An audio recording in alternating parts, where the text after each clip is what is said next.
La contre-expo, carambolage, une contre-expo sur une exposition qui est une catastrophe, qui mériterait peut-être de s'appeler sortie de route. Alors pourquoi catastrophe? Attention, entendons-nous bien, c'est pas une exposition mauvaise. Scientifiquement, c'est peut-être une des plus brillantes qu'on ait jamais organisée à Paris, mais c'est une catastrophe de fréquentation, puisque vous pouvez passer devant le Grand Palais côté Champs-Élysées, l'exposition est déserte. Pour ma part, ça fait un petit moment que je fréquente les salles du Grand Palais en tant que conférencier et j'ai jamais fait une exposition en groupe de façon aussi tranquille. Alors une catastrophe qui a des raisons sans doute, mais le grand public boude complètement cette exposition malgré une nouvelle campagne d'affichage de publicité sur Internet. Donc les moyens du Grand Palais sont conséquents au niveau de la com et pourtant rien n'y fait. Personne ne va voir Carambolage. Alors pourquoi?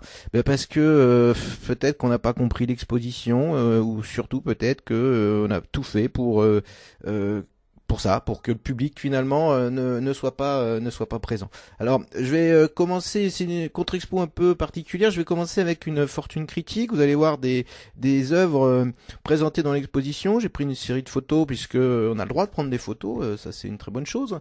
Et vous allez ensuite enfin après cette sorte de réflexion générale sur la réception de l'exposition, surtout au sein de la presse, j'ai surtout aussi voulu axer cette fortune critique sur la réception internet. Et ensuite on fera une sorte de débriefing et on essaiera de voir pourquoi ça n'a pas marché. Je vais commencer avec André Balbo sur le site Et vous qui nous dit, je cite cette exposition aura-t-elle la capacité d'offrir une traversée de l'art qui serait universelle à partir d'un point de vue délibérément actuel, ou peut-être sensuel, ou barbare? Alors déjà là, on ne sait pas trop exactement, parce qu'entre actuel, sensuel et barbare, on n'a pas l'impression que c'est le même parti pris. À croire que la question d'un nouvel ordre à trouver, qui ne serait plus uniquement celui de l'histoire de l'art et de son inévitable chronologie, préoccupe de plus en plus certains conservateurs, condamnés si souvent à présenter un corpus d'œuvres qui n'est pas infini dans des contextes qui se doivent de perpétuellement réinventer. Bon, alors là, faut quand même rappeler que c'est pas une nouveauté l'idée de contrer la chronologie de l'histoire de l'art. Je renverrai André Balbo notamment à Faucillon, qui au début, dans la première moitié du XXe siècle, a théorisé comme ça une sorte d'histoire de l'art transversale dans son livre admirable qui s'appelle La vie des formes. Donc ce qui a été tenté finalement au Grand Palais n'est pas une énorme nouveauté en soi. Je termine le point de vue d'André Balbo. Le courant de l'histoire de l'art, incarné par l'allemand compilateur Bill Warburg, et l'exposition Carambolage commence par un hommage à Warburg, hommage discret mais sur lequel il va falloir revenir. L'historien Gombrich et le médiéviste Baltrusatis trouvent aujourd'hui un regain d'intérêt et stimulent des études et des expositions. Là aussi, rectifions quand même, Gombrich, ça fait quand même un moment que c'est une star de l'histoire de l'art, son histoire de l'art est une des plus vendues au monde, donc je dirais qu'il a un petit peu un métro de retard quand il dit que ces historiens de l'art suscite l'intérêt des conservateurs. Non, ça fait bien longtemps, à Bivarbourg aussi d'ailleurs, et finalement l'exposition n'est qu'une concrétisation de cette très longue tendance. La conception transculturelle qu'ils ont de l'art, leur approche large ne s'arrêtant pas à l'art savant. Alors qu'est-ce que l'art savant? Ça, j'aimerais bien qu'on nous le dise. Et leur usage du comparatisme servent de fondement à la réflexion pour ce projet. Voilà pour le premier point de vue. C'est une exposition qui se veut nouvelle, ça c'est sûr, qui se veut atypique, d'où le titre. Alors le titre est peut-être mal choisi, parce que au début ça devait d'ailleurs s'appeler Affinité insolite. C'était peut-être mieux, c'est comme ça d'ailleurs que l'exposition était prévendue, puis au moment de la vente on a vu que, donc 3 mois avant l'ouverture, on a vu que ça avait changé de nom. Bon, alors pourquoi carambolage? Pourquoi une référence à l'automobile? Je vais citer Marine Chassagnon dans Huffington Post, qui, je crois, a le parti pris le moins réaliste par rapport à la réception de l'œuvre du grand public. C'est, je dirais, une vision de quelqu'un qui connaît l'art et qui ne ressent peut-être pas les choses comme les visiteurs, on va dire lambda du Grand Palais. Les savants d'histoire de l'art devront faire abstraction de la théorisation Un choix qui rend les collections présentées accessibles à tous. Alors là, c'est ce qu'elle pense, elle, mais a priori c'est tout le contraire qui s'est passé au Grand Palais. Et il va falloir se demander pourquoi. Au total, 185 œuvres sont présentées, de l'art antique à l'art contemporain. Les œuvres ne se mêlent pas comme elles pourraient le faire dans une exposition classique, de par leur genre ou leur époque. Elles se répondent. Euh, oui et non, parce que il y a quand même des œuvres qui sont rassemblées par genre. Je pense par exemple, il y a une vitrine entière de céramique qui sont certes de continents et d'époques différentes, mais ça peut être un genre en soi, la céramique. À l'image des collections privées, un sens est créé par le spectateur qui a souhaité accorder des représentations ensemble, sans avoir forcément réfléchi à une cohésion en amont. Alors là, on tombe sur la tête quand on lit ça, parce que c'est tout le contraire qui se passe dans l'exposition.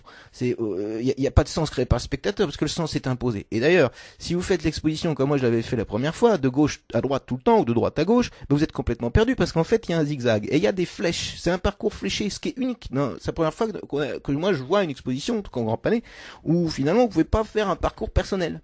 Donc il y a rien de libre dans l'exposition. Et c'est ça qui frustre, je pense, les spectateurs. Et là, Marine Chassignon se fourvoie complètement. Au-delà de son aspect très simple. Alors là aussi, comment on peut trouver l'exposition très simple alors que personne ne la comprend? Carambolage apporte une belle vision de l'art, où le regard personnalisé du visiteur lambda est aussi audible que celui de n'importe quel expert. C'est exactement tout le contraire qu'a l'air d'être ressenti par le grand public, puisque justement tous les gens qui n'ont pas une initiation assez poussée à l'art, notamment aux arts premiers, mais même aussi à l'art occidental, se sentent complètement paumés dans les méandres du Grand Palais pour Carambolage. Une démarche qui le pousse à s'y intéresser, alors elle part toujours du visiteur lambda, à s'y intéresser d'autant plus sans crainte de ne pas être à la hauteur. Alors là aussi, c'est tout le contraire qui s'est passé. Personne ne vient. Les gens qui sortent de là sont complètement désappointés. Ils demandent s'il y a un audio guide, puis l'audio guide, en fait, il y en a pas, puisque le conservateur général d'exposition, Jean-Hubert Martin, a refusé. Donc le seul support que vous pouvez voir à la visite, puisqu'il n'y a pas de cartel sous les œuvres, ils sont sur des petits écrans latéraux. Ce qui est très pénible parce qu'au bout de 2-3 fois vous supportez plus de reprendre le couloir pour aller voir ce qu'on vous montre sous les yeux.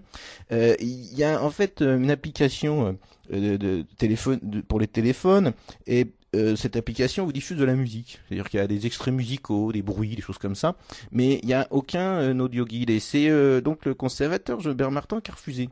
Il a refusé, alors Guy Boyer notamment, dans alors je crois que c'est Connaissance des Arts du mois dernier, dans son éditorial dit que je trouve ça scandaleux finalement qu'on ait refusé ça, parce que c'est une exposition qui au final s'affirme grand public alors qu'elle est hautement intellectuelle, elle est hautement codée, elle est pour une élite, du coup tout le monde, le grand public n'y adhère pas du tout. Cette exposition ramène finalement le visiteur à l'essence même de l'art, l'expression d'une sensation, d'un ressenti.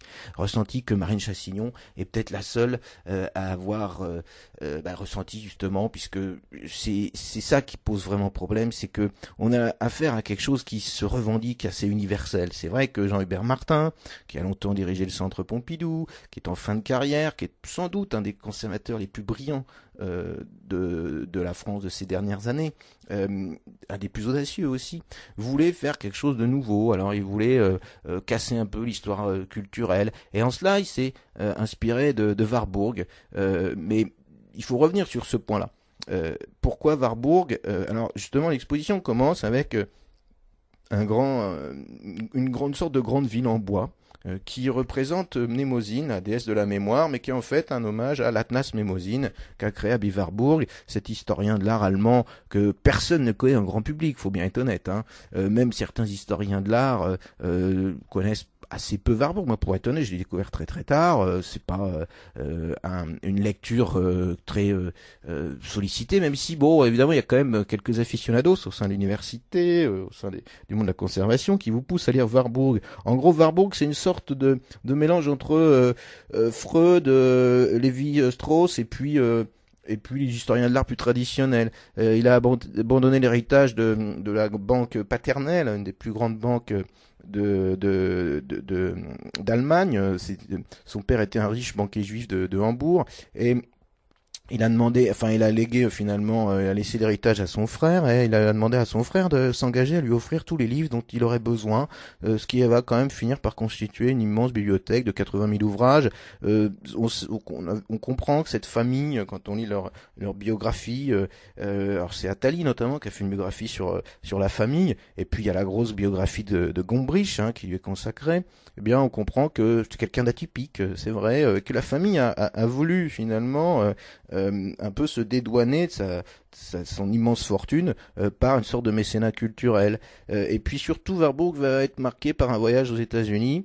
Au moment du mariage de son frère, où il va découvrir la culture des Indiens Hopi, et puis là, à partir de ce moment, il va décider de faire des parallèles, de chercher des parallèles entre les cultures, et notamment en 1923, il donne une conférence sur les rituels sacrés des Indiens Hopi et du Quattrocento, c'est-à-dire l'époque de Botticelli. Il a laissé une thèse sur les mythes ou la mythologie dans la peinture de Botticelli. Il commence son Atlas Mnemosyne, qui est une sorte de patchwork d'images qui se font écho par des thématiques ou par des éléments visuels. Alors la planche 79 qui est exposée dans l'exposition, elle s'intitule Messe, théophagie, Bolsena, Botticelli, paganisme dans l'église, miracle de l'hostie, transsubstantiation, criminel italien avant l'extrême onction.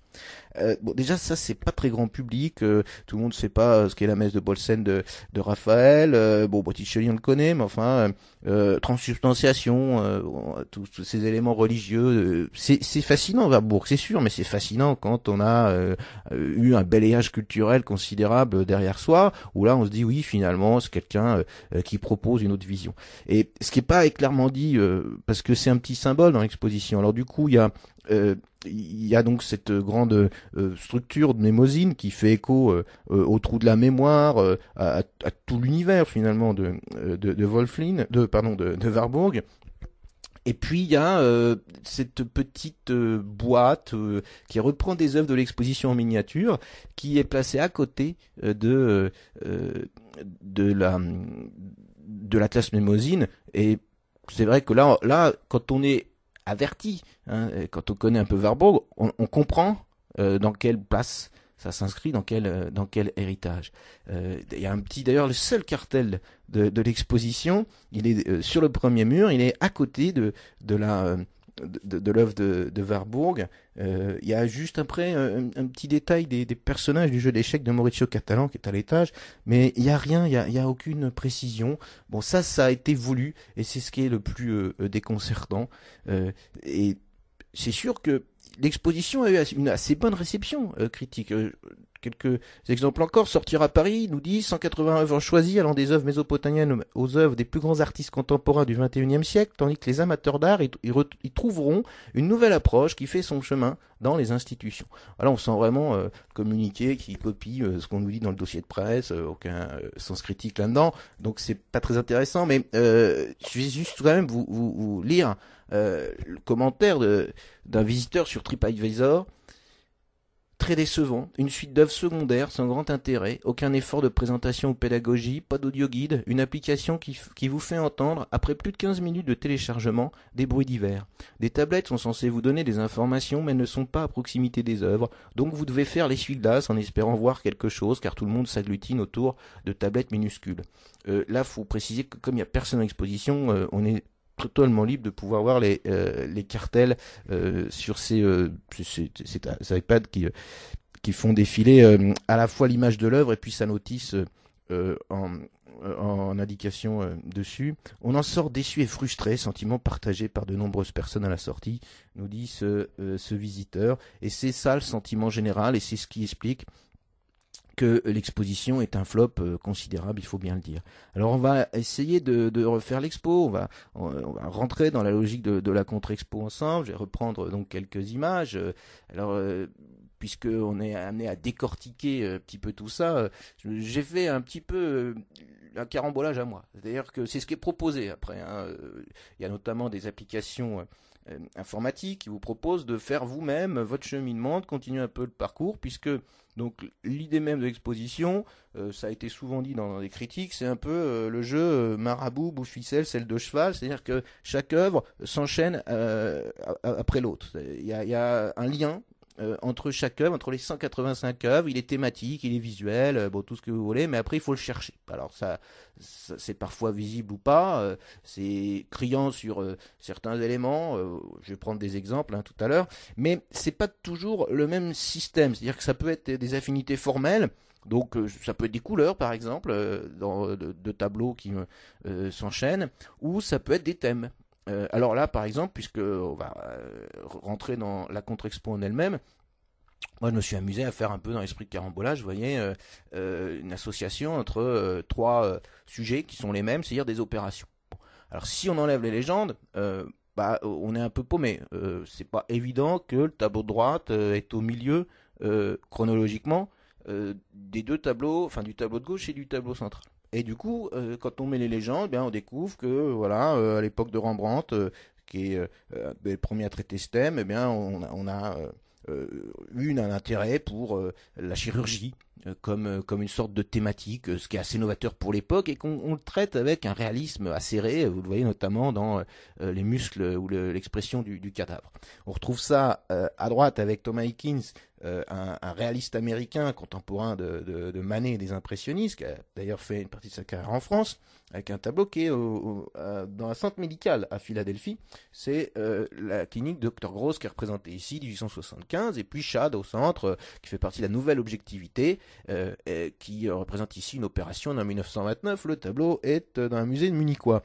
Et si on n'a pas les cartels, on se dit voilà, bon c'est marrant, c'est trois œuvres qui peuvent être de la même époque. Mais justement, ce qui fait plaisir dans ces cas-là, c'est que on nous propose des rapprochements qui nous font découvrir que finalement ce réalisme médical, il a eu lieu dans la Hollande de Rembrandt, dans l'Amérique de Hickins et dans l'Allemagne de Christian Schad, à trois époques différentes, au XVIIe, au 19e et au 20e siècle. Alors justement, avec carambolage, au fait, on n'apprend pas, ou alors il faut faire tout un parcours, et puis dire, ah oui, alors ça c'est cette époque, mais le temps que vous alliez voir le cartel de l'œuvre, et puis ensuite vous revenez à l'œuvre, après, vous êtes complètement perdu, puis vous êtes lassé. La solution qui aurait pu être correct, c'était de donner un petit livret aux visiteurs. C'est arrivé parfois, des petits tirages livrés en papier avec juste au moins la légende des œuvres pour qu'on arrive au moins à s'y repérer. Mais là aussi, Jean-Bert Martin a refusé tout ça. Alors il y a une œuvre qui est juste à côté de l'hommage à Warburg, qui est cette planche, une des planches de William Hogarth. Ça s'intitule Analyse de la beauté. D'ailleurs, c'est fait pour illustrer un ouvrage du peintre anglais qui est sous-titré Écrit dans l'intention de fixer les idées fluctuantes du goût. Et ces idées, en fait, c'est notamment que la beauté est fluctuante. Alors on le voit avec ici des statues antiques qui sont un peu malmenées, et le beau idéal, c'est peut-être pas forcément ce qu'on croit. D'où la présence très forte dans l'exposition d'œuvres qu'on dit aujourd'hui des arts premiers, bon ou mauvais terme, c'est pas le débat d'aujourd'hui, mais par exemple des œuvres qui sont alors là exceptionnelles. Là sur le trio d'œuvres qui vient, c'est notamment des prêts très, très prestigieux, puisque à gauche ça vient de la collection Binoche, un des grands commissaires priseurs parisiens qui a une très riche collection d'art premier. Ensuite au centre c'est une œuvre de l'Équateur du 4e au 2e millénaire avant Jésus-Christ. Au centre c'est une œuvre d'Inde du Nord. 2e millénaire c'est même la collection Barbier-Muller, une des plus prestigieuses, collection genevoise, qui est d'une richesse incroyable pour les arts premiers. Et puis à droite, c'est une œuvre qui vient de Mésopotamie, là aussi musée Barbier-Muller, 4e siècle aussi, 4e millénaire avant Jésus-Christ. Alors visuellement ça dialogue pas trop mal, mais le problème c'est que devant ça, qu'est-ce que le visiteur peut penser? Qu'est-ce qu'il peut se dire? Bon, l'œuvre du centre par exemple, en soi si vous voulez, la beauté de l'œuvre elle n'est pas non plus exceptionnelle, on va pas spammer forcément devant cette chose-là, quand on sait ce que c'est, notamment quand on sait que les scarifications qui sont dessus sont liées à un culte. Là du coup évidemment on a l'impression d'enrichir le regard, et l'exposition du coup a eu exactement l'effet inverse à ce qui était escompté. Il y a un refoulement des visiteurs parce qu'on a l'impression, ils ont l'impression qu'on se moque d'eux. Le parcours est donc très fléché. Vous avez des œuvres qui s'inscrivent de droite à gauche, et par exemple dans la vitrine, enfin dans le parcours numéro 7, on a dans une petite vitrine une œuvre charmante, un plat du Panama qui date du 9e siècle et qui a une sorte de corps coupé. Et c'est assez incroyable parce qu'on y voit déjà un tableau de Matisse. Alors qu'il y a plus de 1000 ans d'écart. J'ai mis en parallèle avec l'œuvre de Matisse, La danse numéro 2, qui est au musée d'art moderne de la ville de Paris. Et alors c'est ça qui est frustrant, c'est que à la fois il y a des parallèles qui vont peut-être pas jusqu'au bout, et puis on les comprend pas forcément tous. Est-ce qu'il aurait pas mieux valu ne faire que des sections thématiques ou des sections formelles, ou au moins de séparer les deux et de pas d'enchaîner comme ça d'un coup vers le thématique et d'un coup vers la forme ou la couleur ou je ne sais quoi, parce que du coup le visiteur se sent complètement perdu. Un autre exemple, ils le disent d'ailleurs dans le catalogue, il y a une très belle section de 3 céramiques. Il y en a une qui vient de Chine, l'autre d'Iran, ce sont les deux œuvres de gauche, puis au centre ça vient de Rouen, c'est au milieu du XVIIe siècle. Et dans le catalogue, ils nous disent que cette faïence rouennaise du centre évoque déjà Jackson Pollock, dont j'ai mis 2 détails d'œuvres sur la droite. Oui, c'est vrai, alors pourquoi ils le disent dans le catalogue? Pourquoi est-ce qu'ils n'utilisent pas dans l'exposition? Il y a aussi quelque chose de déroutant, c'est le refus de tous les grands noms de l'art occidental. Il n'y a pas de Pollock, il n'y a pas de Picasso, il n'y a pas de Dubuffet, il n'y a pas voilà, il n'y a pas de Braque, il n'y a pas tout ce que vous voulez. Volontaire, il n'y a pas de Matisse. Volontairement, on prend que des petits mètres ou alors des œuvres très secondaires. Et en revanche, on prend des chefs-d'œuvre des arts premiers. Donc là, il y a une sorte de basculement. Et finalement, ce qui est dommage, c'est que le public ressort de là sans cerner les splendeurs qui lui sont proposées. Parce que c'est pas une exposition pauvre, bien au contraire, comme certains le pensent. Alors là, par exemple, je vous montre un trio d'œuvres qui représentent des objets phalliques. Alors, c'est aussi l'idée d'exposition, c'est qu'on s'amuse. Alors, il y a un peu une section sexuelle, une section pipi-caca. L'idée, c'était sans doute d'attirer les enfants. Alors, c'est pareil, c'est un bide total. Il n'y a aucun gamin qui vient dans l'exposition. Quelques parents qui amènent les enfants. Et ce qui est déroutant, c'est que on pourrait s'amuser avec l'exposition, mais il faudrait comprendre ce qu'on nous montre. Et là où l'exposition est complètement décalée, c'est quand on lit le catalogue. Parce que le catalogue est d'une richesse, d'une fécondité incroyable. Il est très très scientifique. Et Jean-Hubert Martin revendique le fait que finalement il veut faire l'histoire de l'art autrement. Il veut pas faire l'histoire de l'art intellectuel. Oui, mais alors pourquoi dans ce cas, dans la notice de l'œuvre qui est à gauche, qui est une statuette de l'Artémis d'Éphèse qui vient de la Rome antique, il nous fait une notice d'œuvre très pointue, où notamment il dit il pourrait s'agir de testicules de taureau, en parlant des petites boules qui se forment comme une sorte de chapelet de saint, qu'il appelle des oves d'ailleurs, c'est un terme d'architecture et d'historien de l'art très spécifique que tout le monde ne comprend pas forcément, et on voit bien que finalement, bon déjà, si vous faites une exposition qui se veut décalée, pourquoi le catalogue n'est pas complètement décalé dans le même sens?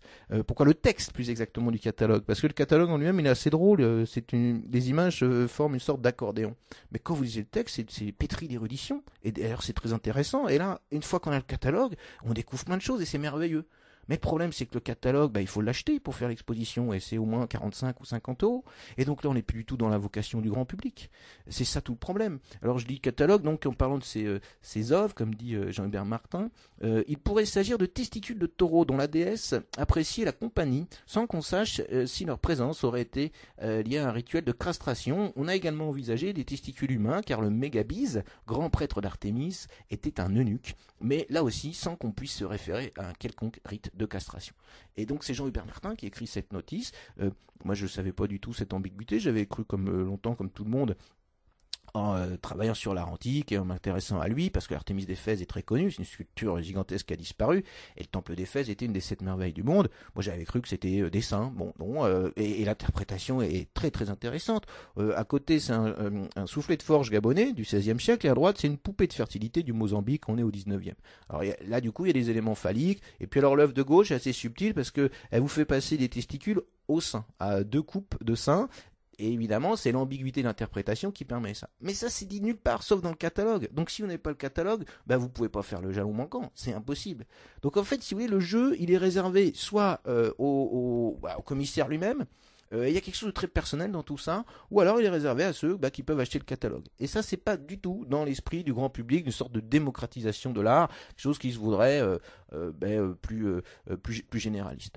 Alors il y a plein d'autres thématiques, par exemple il y a les trous qui est intéressant comme système, ça se comprend peut-être plus facilement. Il y a un tableau de Fontana qui ensuite est suivi par un bouclier kényan du 19e, et puis un trou dans une armure napoléonienne percé d'un boulet à Wagram.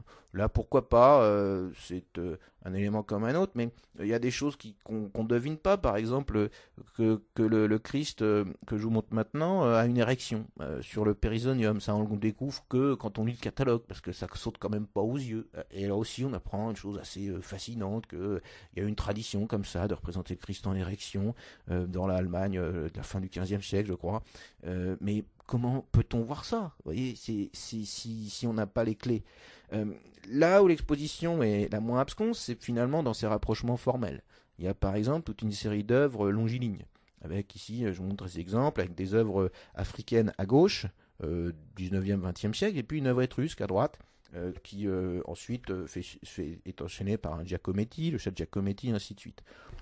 Alors ces figures longilignes, pourquoi pas? D'ailleurs, je vous propose ici de continuer le jeu avec Peter Land dans une œuvre sans titre qui est au musée de Copenhague, une œuvre de 2005. Là aussi, le monsieur a des très très grandes jambes, et puis ça aurait pu compléter ce type de panorama. Ou pourquoi pas dans le sens inverse avec les figures rondes. Mais là, c'est pareil. Je crois que c'est quand même beaucoup plus facile de s'amuser quand on sait ce qu'on nous montre. Par exemple, cette femme très ronde d'une figure de mâle qui date du 4e millénaire, qui est au musée de la Valette, qui est pas venue en exposition, ou cette sculpture qui est l'icône du musée du Quai Branly, où là aussi on a une sculpture donc mexicaine qui est forte en chair et qui dialogue très très bien, alors que ce sont deux cultures qui a priori n'ont rien à voir. Est-ce qu'il aurait pas mieux valu, vous voyez, rentrer dans cette logique-là, faire apprendre aux gens que finalement des femmes rondes on en fait un peu partout. Là je vous montre d'autres exemples en Mésopotamie au 5e millénaire, à Malte au 4e millénaire, mais aussi avec des artistes contemporaines, Louise Bourgeois notamment en haut à droite, ou Niki de Saint-Phal qui a été à l'honneur au Grand Palais il n'y a pas très longtemps, ou d'autres exemples, Gaston Lachaise par exemple, avec ses femmes rondes qu'il a réalisé en bronze monumental dans les années 1920. Même chose, on aurait pu faire dialoguer des œuvres grimaçantes, par exemple ici un Dubuffet puis une œuvre Canaque, et Dubuffet est un des grands absents de l'exposition. Il y a des œuvres de l'art brut, mais l'idée, on le sent bien, c'est de relativiser la beauté, de dire finalement ce qu'on a dit beau dans l'art occidental, avec la Renaissance, avec le classicisme de Poussin et tout ça. Bon, évidemment, il était hors de question de mettre un Poussin, je pense, dans cette exposition-là, mais ça aurait pu être intéressant. Eh bien, tout ça mérite d'être relativisé. Oui, pourquoi pas, mais le premier qui a lancé cette sorte de guérilla du bon goût, du goût académique, muséal, c'est Dubuffet. Et il aurait mérité quand même, je pense, d'être présent. Et puis alors, je prends un exemple précis là. Vous voyez, avec deux œuvres du musée de Brooklyn et de Denver, j'ai mis là aussi forcément volontairement les cartels. Alors si on vous montre les deux œuvres comme ça, on peut croire que c'est de la même culture. Mais si on met les cartels en dessous, on s'aperçoit qu'à gauche c'est du Nigeria, 16e siècle, et qu'à droite c'est du Pérou, 10e siècle. C'est pas le même matériau, bronze à gauche, céramique, la céramique noire du Sican à droite. Et pourquoi n'est-on pas allé dans cette logique-là, de faire en effet dialoguer les cultures et de montrer que voilà, ça et ça, c'est pas contemporain, c'est pas le même endroit et ça se ressemble. L'exposition le fait un petit peu, mais elle ne donne pas les clés pour le voir. Et du coup, ça c'est très triste. Je prends un autre exemple là, parce que on aurait pu faire dialoguer des œuvres occidentales entre elles, ce qui n'a pas forcément été voulu. Mais je pense à cette tête de gauche de Carpeau, qui date du 19e siècle, musée de Détroit, c'est un fumeur. Au centre, c'est une œuvre de Benedetto da Maiano, un artiste de la Renaissance italienne, 15e siècle. À droite, une œuvre d'Herculanum. On est au 2e siècle, au 1er siècle après Jésus-Christ. Et on aurait pu aussi montrer des fumeurs comme ça, avec juste de l'art occidental. Et un fumeur à gauche, Chuck Close, l'autoportrait de 1968, le fumeur de Carpeau est fait 100 ans avant, puis entre les deux, il y a le fumeur de Torop. Bon. Ce qui est bizarre, c'est que finalement, très vite, les œuvres occidentales sont coupées par autre chose. Il y a quand même quelques thématiques, mais des thématiques un peu pampan-cucu. Alors par exemple, ici, il y a ce tableau de Boucher qui est en collection privée. qui mérite le coup d'œil parce que on s'aperçoit que Boucher était coquin, on le savait, mais qui faisait aussi des œuvres quand même de second rang, et notamment ici cette dame qui vient d'utiliser la chaise percée, vous voyez à gauche, avec le chien qui renifle. C'est pas du meilleur goût, mais c'est le but aussi de l'exposition. Et d'ailleurs, l'œuvre qui sert d'affiche à l'exposition, elle est triple. Et ce qui est intéressant, c'est de voir l'intérieur de l'œuvre où il y a un homme qui grimace et puis il y a des fesses avec des chardons. Alors là, on se demande pourquoi Jean-Hubert Martin, il n'est pas allé aussi loin finalement. Pourquoi est-ce qu'il n'a pas pris le l'autre pendant du diptyque, enfin de l'intérieur du diptyque, parce qu'il y a aussi une troisième œuvre sur la couverture du tableau. Peut-être que parce que je pense qu'à la réunion des musées nationaux, on lui a dit ah bah non, écoute, Jean Hubert, délire pas trop, non Jean Hubert, tu vas un peu loin.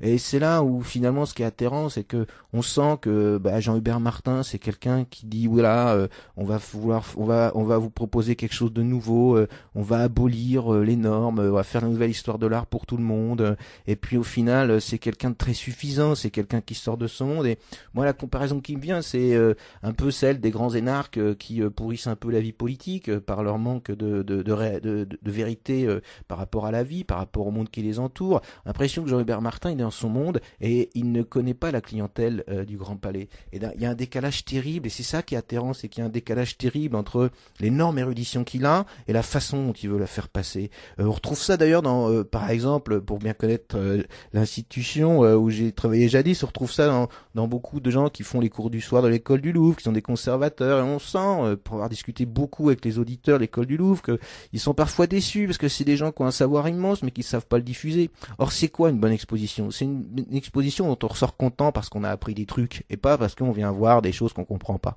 Et ça, c'est terrible. Alors, je prends un autre exemple, donc avec le buffet, le boucher, donc la session pipi caca, parce qu'il y a une session scatologique. Alors, dans ce cas, pourquoi ne pas être allé plus loin? Et on aurait pu faire rire les gamins, vous voyez.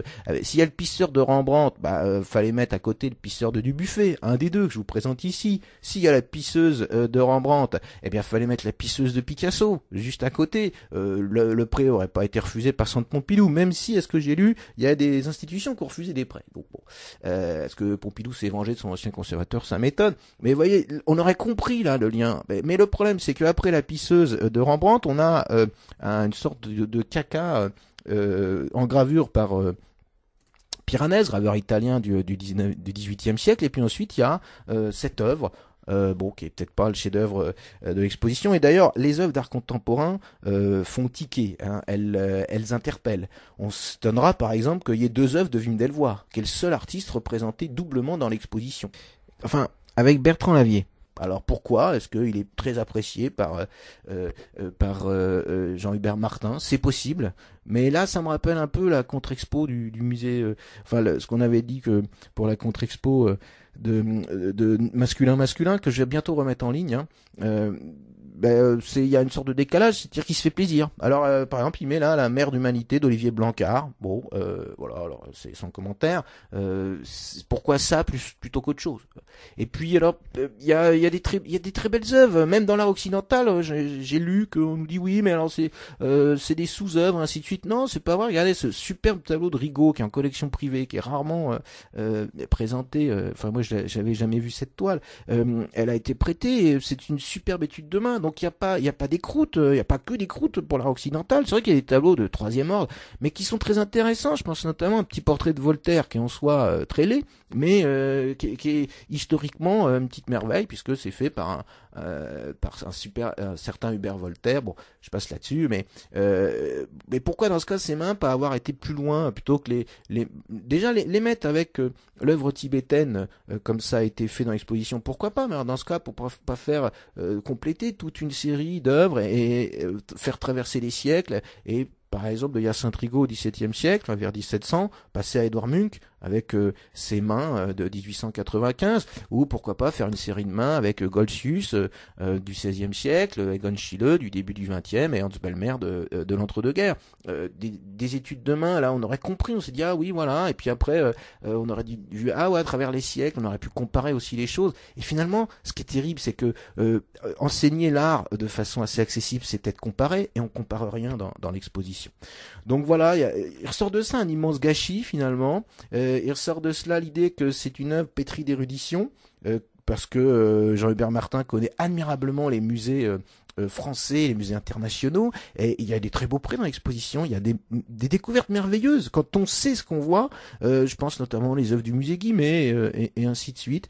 Mais le problème, c'est que l'immense public, l'immense majorité du public ne voit pas ça parce que l'exposition est un flop monumental. Et puis surtout, ceux qui y vont n'en profitent même pas parce qu'ils sont tellement déçus qu'ils ont l'impression qu'on s'est foutu d'eux. Hein. C'est clairement ce qui ressort des critiques des différentes personnes que vous pouvez interroger en sortant de l'exposition, si tant est qu'il y en ait encore quelques-unes.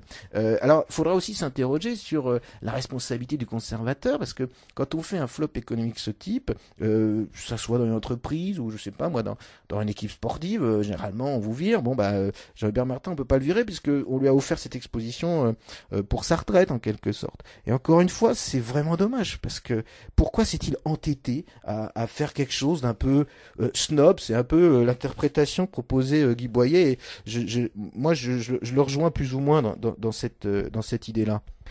Laissons quand même, pour finir, la parole à l'accusé. Je cite Jean-Hubert Martin. Je pense que les collections de musées seront vides dans 20 ans si on ne fait pas un exercice comme celui-ci. On ne va pas au concert pour apprendre l'histoire de la musique. Je ne veux pas qu'on aille au musée pour apprendre l'histoire de l'art. Épand dans la tête des vieux conservateurs, trop conservateurs, termine le chroniqueur de Culture Box. Bon alors écoutez, en fait Jean-Hubert Martin il a dépassé ses espérances puisque plutôt que d'éviter cette catastrophe de faire en sorte que les musées soient vides dans 20 ans, il a réussi à vider en 6 mois le Grand Palais qui est complètement désert. Donc c'est une prouesse dont il n'avait peut-être même pas l'espoir. On sent dans ce propos la suffisance, l'arrogance même de ces grands conservateurs qui semblent complètement décalés du monde culturel dans lequel nous sommes, de l'insuffisance culturelle, voire de la demande culturelle aussi. De beaucoup de gens qui ont envie de découvrir les choses dans les expositions. Ça me rappelle un peu d'ailleurs la posture des conservateurs du Louvre lors de l'immense polémique qui avait lieu en 2013 à propos de l'exposition de l'Allemagne. D'ailleurs, je signale que j'ai remis en ligne la contre-expo à ce propos. Une contre-expo qui était riche en couleurs et qui méritait de l'être d'ailleurs. J'ai même enrichi l'émission avec un diaporama qui vous permet de revivre plus ou moins toute cette histoire. Enfin, on s'aperçoit que dans les hautes sphères de la conservation, c'est un peu comme dans les hautes sphères du pouvoir. On a le droit de faire n'importe quoi et de pas être sanctionné. Et on se demande dans tout ça qui est-ce qui paiera les pots cassés, parce que finalement quand même c'est une institution nationale, le Grand Palais, ce sont des galeries nationales, donc il va y avoir un déficit énorme à cause de ce bid de carambolage. Alors est-ce qu'on va augmenter les prix? C'est déjà 13 € l'entrée, ce qui est assez cher aujourd'hui, même si c'est bien moins cher, faut le reconnaître, que pas mal de musées européens. Il faut dire aussi qu'on vient de nommer à la réunion des musées nationaux Sylvie Hubac, qui a tout fait sauf travailler dans le monde des musées. Elle a été dans le monde du cinéma, dans le monde de la musique, mais bon, elle a été l'ancienne conseillère, même directrice de cabinet de François Hollande. Elle a appartenu à sa promotion à l'ENA, la célèbre promotion Voltaire, et finalement on se dit que c'est pareil.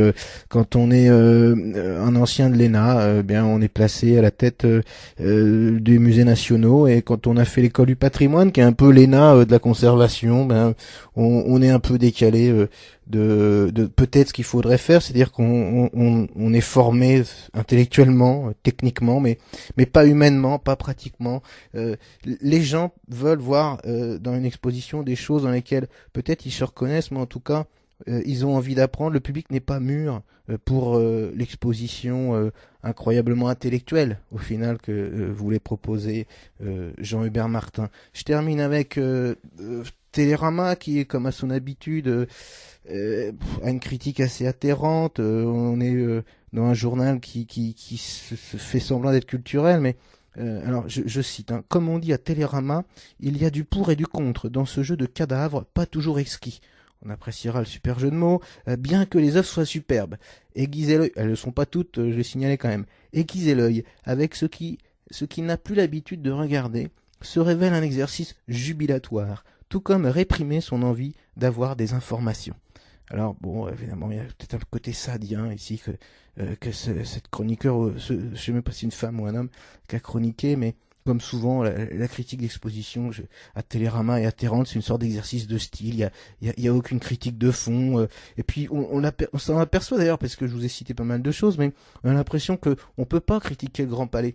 Parce que de toute façon, la plupart des gens offrent des places, on le voit très bien sur les sites ou dans les magazines. Donc on peut pas dire vraiment la question qui fâche. L'essence se trouve stimulée différemment, comme pour une dégustation à l'aveugle, façon de parler, nous dit Télérama. Le dernier mot d'André Balbo, avec qui j'ai commencé. Je n'étais pas d'accord avec lui au début, et puis il termine son article ainsi.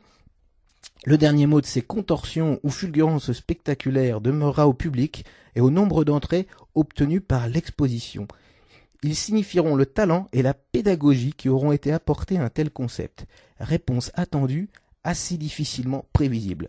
La réponse est donnée, c'est le désert au Grand Palais dans la section carambolage. C'est un peu mieux pour l'exposition Sousa Cardozo.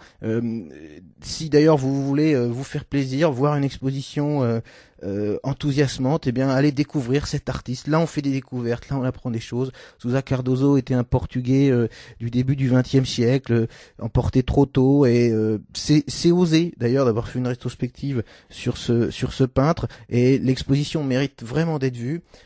Carambolage aussi quelque part, mais elle mérite d'être vue accompagnée, et c'est ça qui est pas vraiment admissible. Donc je vous invite à aller voir Sousa Cardozo de l'autre côté de Carambolage. Et d'ailleurs la semaine prochaine je ferai non pas vraiment une contre-expo, mais afin de vous encourager à aller voir cette exposition, je rediffuserai des extraits d'une conférence sur les artistes étrangers à Paris, et dans 15 jours je vous parlerai de l'exposition du musée Jacques Marandré sur les impressionnistes en Normandie.